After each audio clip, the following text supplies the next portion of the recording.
আজ ছিল আমার ঘর সাজানোর দিন। তাই যে জিনিসগুলো মিশো থেকে কিনেছিলাম সেগুলো নিয়ে লেগে পড়েছিলাম ঘর সাজানোর উদ্দেশ্যে। আমার ঘরের দুটো দেওয়াল কিন্তু গোলাপি রঙের, আর দুটো দেওয়ালই পুরো ফাঁকা ছিল। তাই কী লাগাবো করে এই জিনিসগুলোই কিনেছিলাম। তো অলরেডি আমি লাগাতে শুরু করে দিয়েছি। অনেক দিন ধরেই ভেবে জিনিসগুলো কিনে রাখা হয়েছিল। আর যে কটা জিনিস কিনেছিলাম তার থেকে এই জিনিসটা আমার খুব বেশি পছন্দের ছিল। এর পিছনের আঠাগুলো আমি জানি না কতদিন টিকে থাকবে, কিন্তু আমার মনে হচ্ছে বেশ কিছুদিন থাকবে।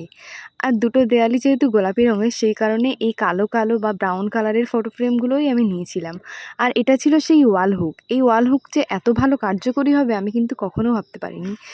এই হুকগুলোর পিছনের স্টিকারটা তোলার পরে যখন দেওয়ালে লাগানো হয়, দেওয়াল নিজে থেকেই যেন এই ওয়াল হুকটাকে টেনে নেয় আর বেশ সুন্দর করে চিপকে থাকে।